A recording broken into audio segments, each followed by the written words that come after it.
University Tunku Abdul Rahman in collaboration with the Malaysian Association for Education. Today, we are honored to have at UTAR Professor Dato Dr. Ibrahim Ahmad Bajuni, President of the Malaysian Association for Education, to give a talk on the transformation of society through building a research culture, researchers as nation builders. Dr. Ibrahim is the National Advisor Consultant for Asia-Europe Initiative on Lifelong Learning in Malaysia and is currently engaged in several research projects. He is in the academic advisory boards in several national universities and has written over 500 articles and academic papers covering significant issues in national development relating to education, social and intellectual capital creation, the strengthening of families and communication, and the enhancement of human potentialities. Dr. Ibrahim has been a panelist in many public media fora discussing issues on education, human resources development, and societal change. Ladies and gentlemen, may I present Dr. Ibrahim.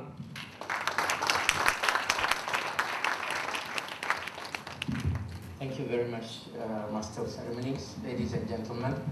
Thank you for your presence. This initiative between the Malaysian Association for Education and UTAR is one of those little insignificant events in the life of nations. But it is important in our lives in the sense that we decide to invest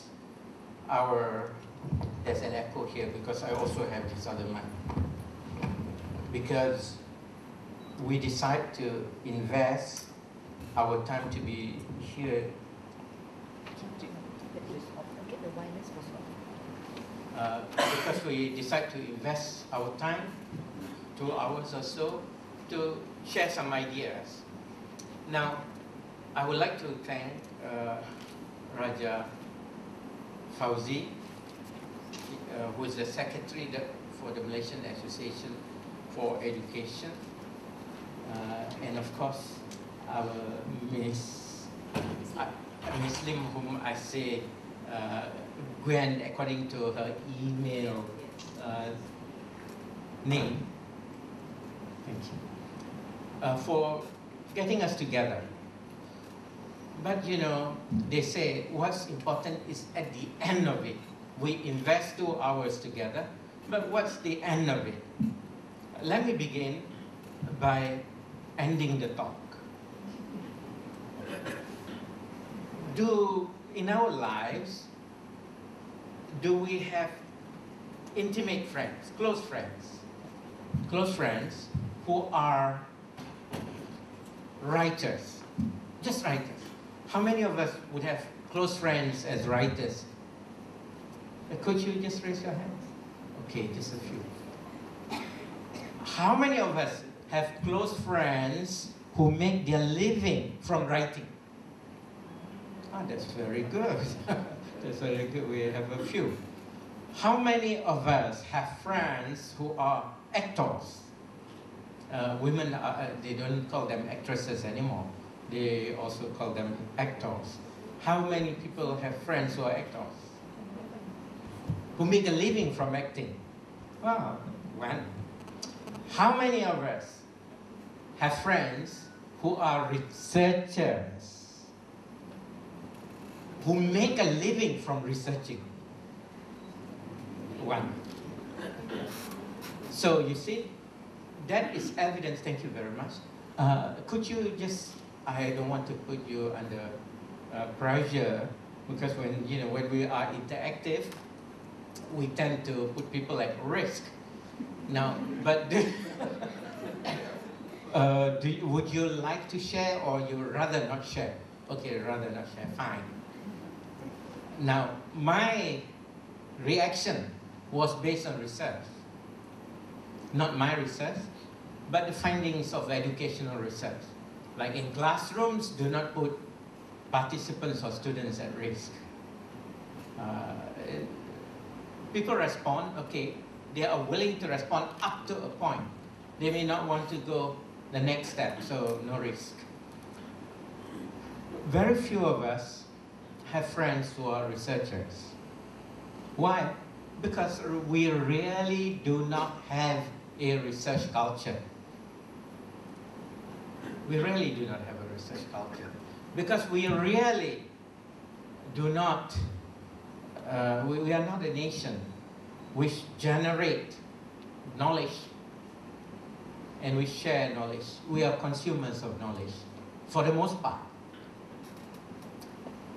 An example of one of the institutions in the world, which is a leading institution in research, is of course MIT.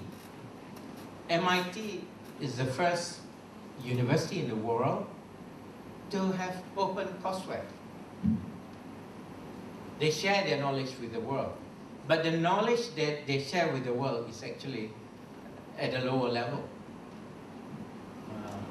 100 to 300 of that scale. Because they are all the time on the frontiers of research. MIT is a research university. So also so many of the Ivy League universities. So also most of the universities which are ranked in the top 100 or so. But these are the older universities. The universities which allow their staff to go on long leave to conduct research. But these are universities where there's plenty of money for research. And these are societies where people are philanthropic. I was at the summit, the education summit by ASLI a few days ago, and Tan Sri Jeffrey Chia announced that he has set up a foundation of 700 million. And he was topping that up with 20 million cash. It's philanthropy.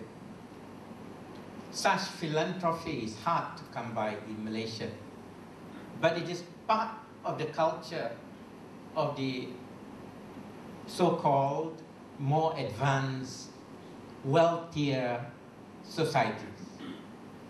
We do have wealthy people in Malaysia, but sometimes they do not know where to spend their money. And they have not seen that one possible way of spending money is in research, in foundations for research.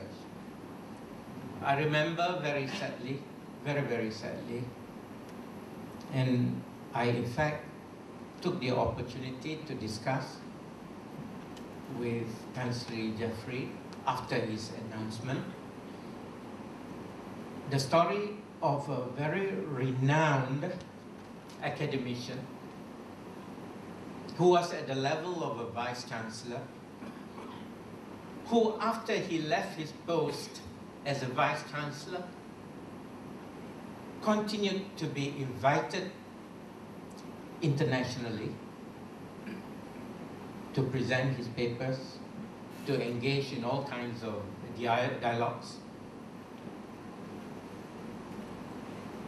But his university wouldn't have anything to do with him anymore because he was no more the vice chancellor. And we are friends. He approached me and asked whether I could help find organizations which could at least pay for his air ticket or for accommodation, etc. This is how we treat our academicians